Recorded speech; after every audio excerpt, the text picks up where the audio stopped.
KLK 102.5 FM. Good morning to you. This is Community Conversations. Kato Wonder is in the studio with you. I'm flying solo today. I don't have my co-host, Mrs. Quabila Jones, with me, but joining us today, we have a very set of special guests today. We have the First Lady of Arkansas, the wife of Governor Asa Hutchinson, Mrs. Susan Hutchinson.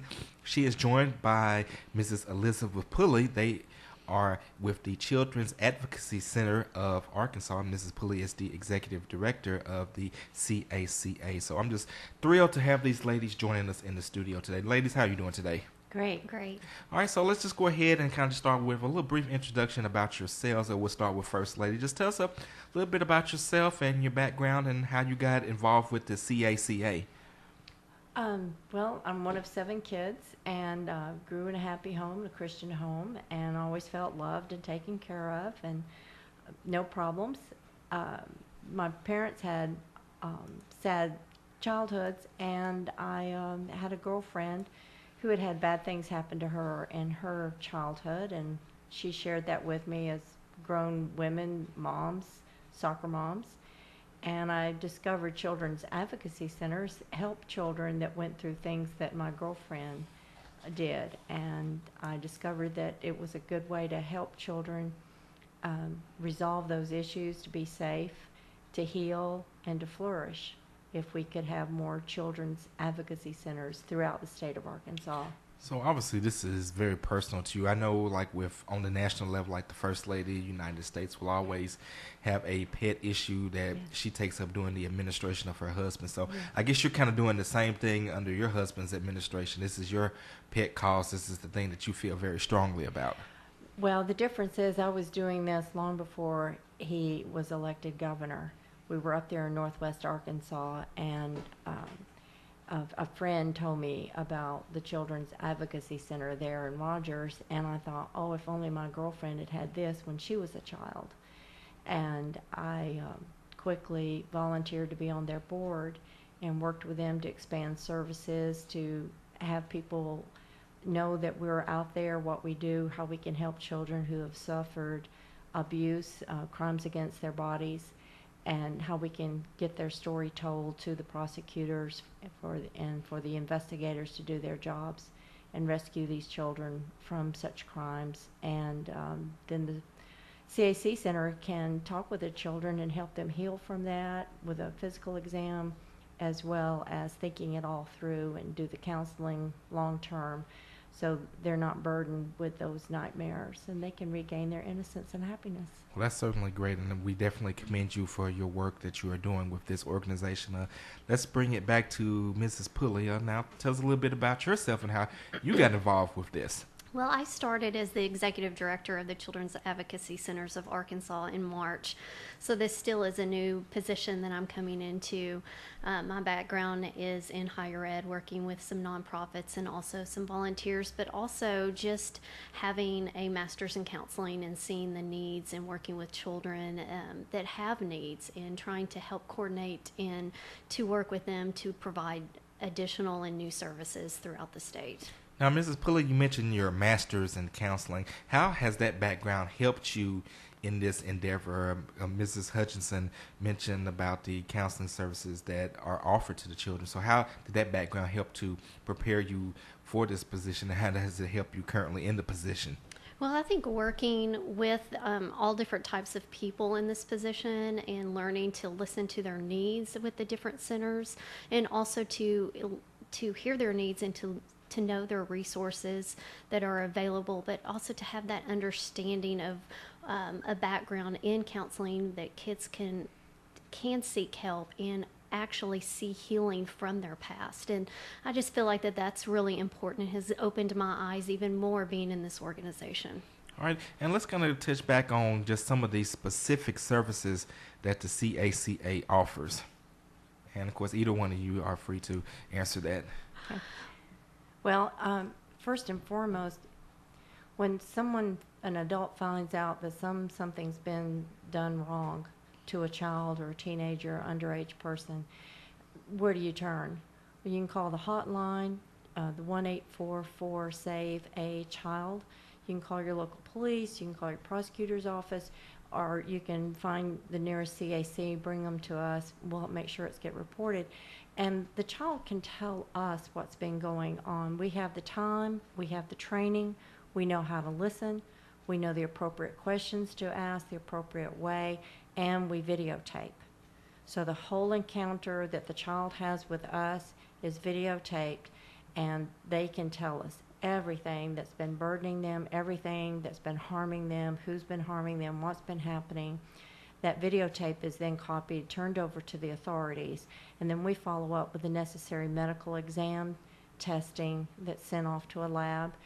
Then we follow up with the long-term counseling. It's very, very important. Children rationalize things so differently than we as adults do. They have limited knowledge of how the real world operates, and their world may be very dysfunctional, and they may have rationalized through it and made conclusions that are so wrong and harmful to themselves. And we don't want them limping through life having analyzed life incorrectly. And so we help them think through all that, talk through it, and get them back on the path of happiness and goodness, and what the real world should look like, and what the real world offers, what real love is, what true neighborly love is, and family love, and so forth, and that God really loves them. And we're certainly grateful for that, and this is definitely a resource that these children need, and we're certainly glad that this resource is out there for those children. We are speaking with First Lady Susan Hutchinson and Children's Advocacy Center of Arkansas Director Mrs. Elizabeth Pulley, just talking about some of these services that they are offering to children. Mrs. Pulley, did you want to add anything to what First Lady said? As you can see, she is very passionate about this cause. The passion comes through in her voice, and that's certainly needed. I'm sure that everyone in the organization, from the bottom to the top, feels just as strongly as First Lady does. Absolutely. And one thing that we do offer are all of these services are free to child abuse victims. And so that's important to us as a nonprofit to be able to provide those services and take care of the families. Sometimes families come to us and it's not a safe environment. Maybe they need to have different clothing for the child, or a meal, or even a different place to live. And we can work with some of our partners throughout the area and provide those type of services even for the family. And again, these services are free. We want to help these victims. We want to put them on a path for a bright future and a healthy future. Now, one of the things that I observed from looking at your website is that you all work with other providers for different services. Who are some of the people that you work with, and what is the role that they play in helping the Children's Advocacy Centers of Arkansas? So a lot of times when a call has been placed to the hotline, an investigator or a person from DHS will bring the child to one of our centers. And so those are two different partnerships that we definitely work with throughout all of our centers across the state. There are 15 centers, so each center functions a little bit different, but all of those centers do have relationships with our DHS and our law investigators. Okay.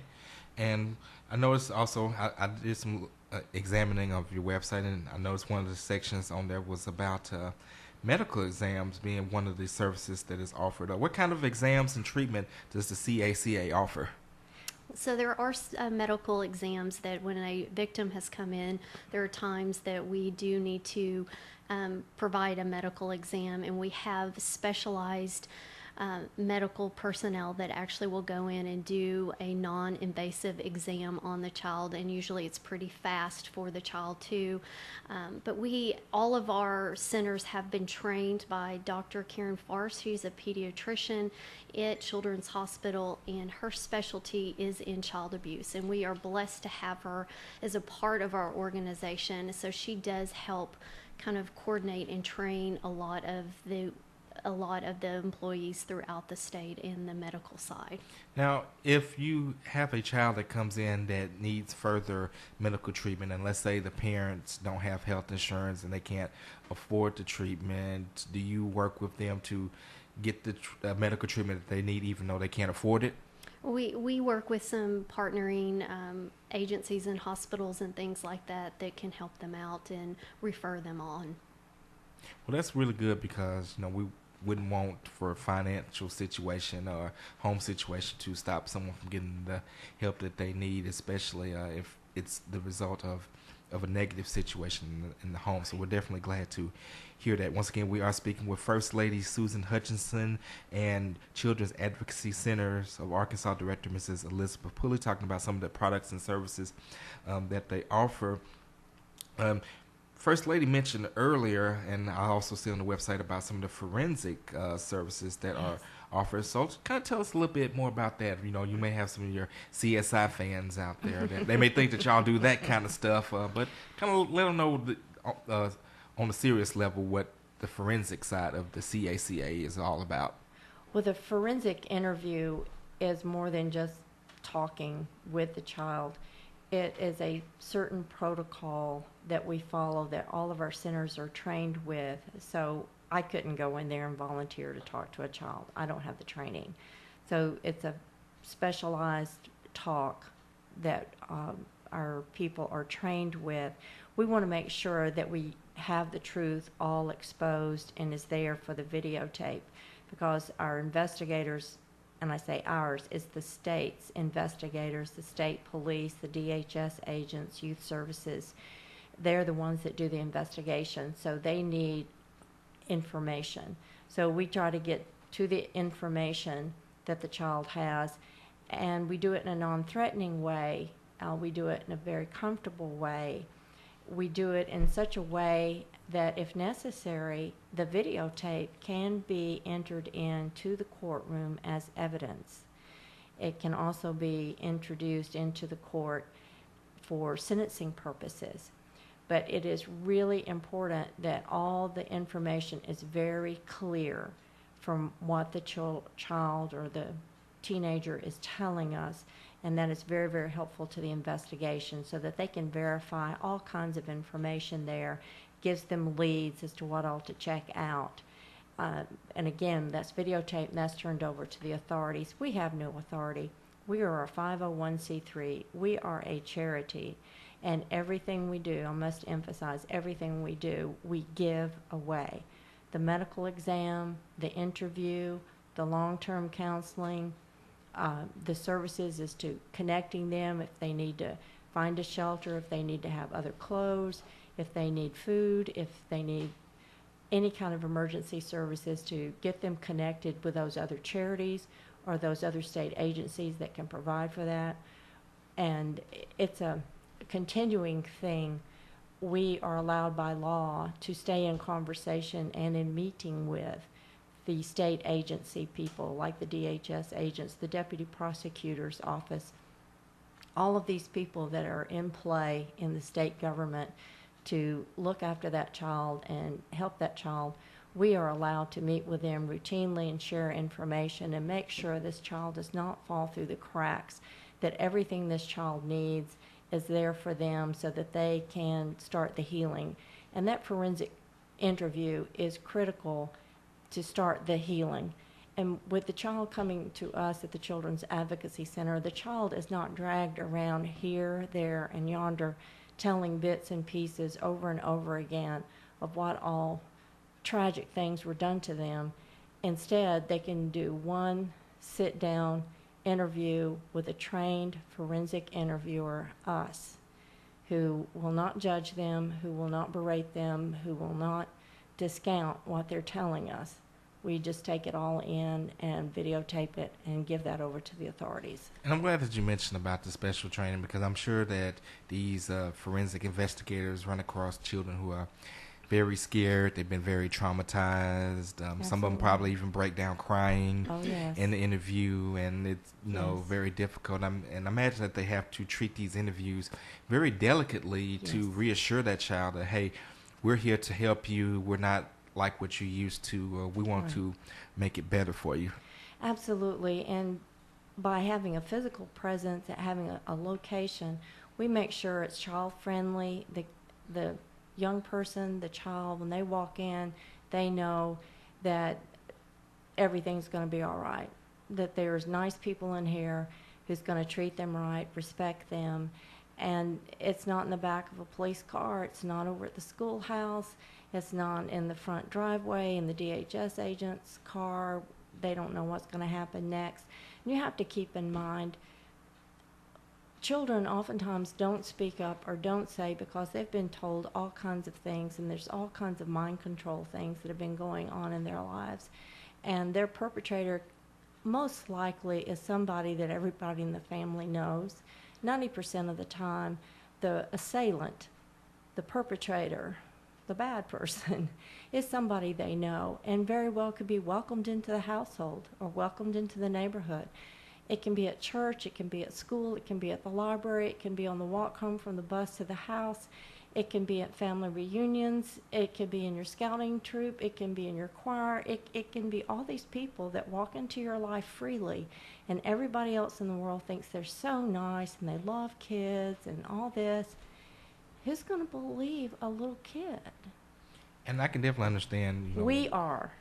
And that's definitely good. That's definitely good. Again, we are just so happy to have you all here today to get the word out about all of the great work that the Children's Advocacy Centers of Arkansas does. And we are once again speaking with First Lady of Arkansas, Mrs. Susan Hutchinson, and CACA Executive Director, Mrs. Elizabeth Pulley. And I want to go ahead and bring it back over to Mrs. Pulley to talk about the mental health services that the CACA offers. First Lady mentioned about the forensics and about the interviews and about, earning the trust. But after the interview, then the next step obviously is to, get these children help. And a lot of that is the mental health part. So let's kind of touch a little bit on some of the mental health services that the CACA has to offer. Sure. We have a lot of counseling services that are offered for trauma based victims, and the purpose really is to help the child and to get them seen in as soon as possible so that they can turn their situation around, that they don't have low self-esteem, they don't have to deal with the things they're dealing with, but they actually can talk to someone and have a recovery and put them on a healthy path. So that is definitely so important part of the step of healing for them. All right, and we want to thank you for that, Mrs. Pulley. Okay, we got about 3 minutes left, so as we get ready to wind down, first of all, just let the people know if they want to be a part of the CACA, who do they have to contact, if a person wants to volunteer, how they can do that, and if anyone just wants more information in general. I also see a section on the website that if a community wants to start a CACA, what steps do the community need to take? So we'll kind of just end with that. Sure, and absolutely. If people are interested, we're always looking for volunteers to bring in even snacks and gas cards for the families. Also, just to volunteer time for events that we do to raise money. And so there's always a need. And we have 15 centers across the state. Our main website, the caca.org, has the information on all of our different centers across the state. Our state headquarters is in North Little Rock, and we work with all the centers. Right, we do need donations, and you have a Children's Advocacy Center here in Jonesboro over on Stone Street, and they take donations. They take people coming in and helping with physical things, decorating and so forth. We want to make sure it's kid-friendly.